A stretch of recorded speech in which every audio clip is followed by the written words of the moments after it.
The issue of public accountability has been addressed in a publication by a former Auditor General of Guyana. The title of the book is Improving Public Accountability and is a compilation of Anand Goolsarran's experiences and research which he used while pursuing a doctoral degree. Anand Goolsarran served as Auditor General of Guyana for 15 years, leaving in a shroud of secrecy in 2005 to take up a post at the United Nations in New York. The book was launched by the Guyana chapter of Transparency International, and its head, Attorney at Law Gino Prasad, said the publication is a necessary one given the situation in Guyana.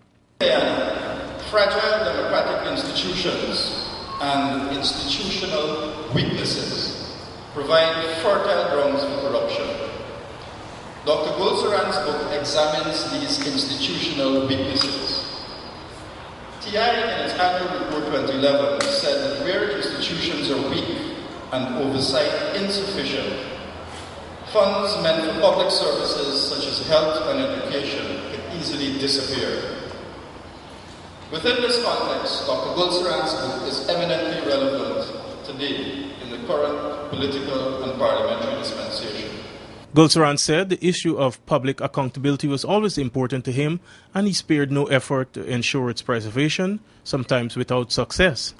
He has credited the present administration for the return of audited public accounts being laid in the National Assembly.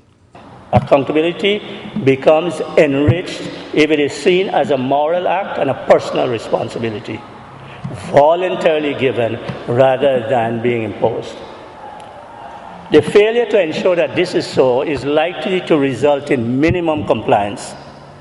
So if you're forced to be accountable, it's not a voluntary act, it's not a moral obligation, it's not a responsibility, but because you are required to do so, then you will give minimum compliance, and in some cases, no compliance.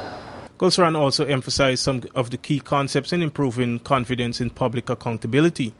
An effective system of public accountability requires up-to-date financial management system, out of which can be derived periodic financial reporting that is timely and reflective of best practice, international best practice.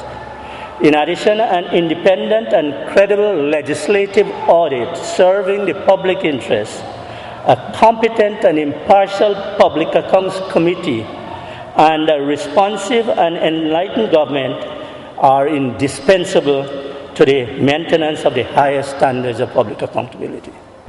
Anand Goolsarran said the publication was launched in a small way in Toronto, Canada 4 years ago, but he was still working at a United Nations post, so he withheld the Guyana launch because of possible reprisals from the administration.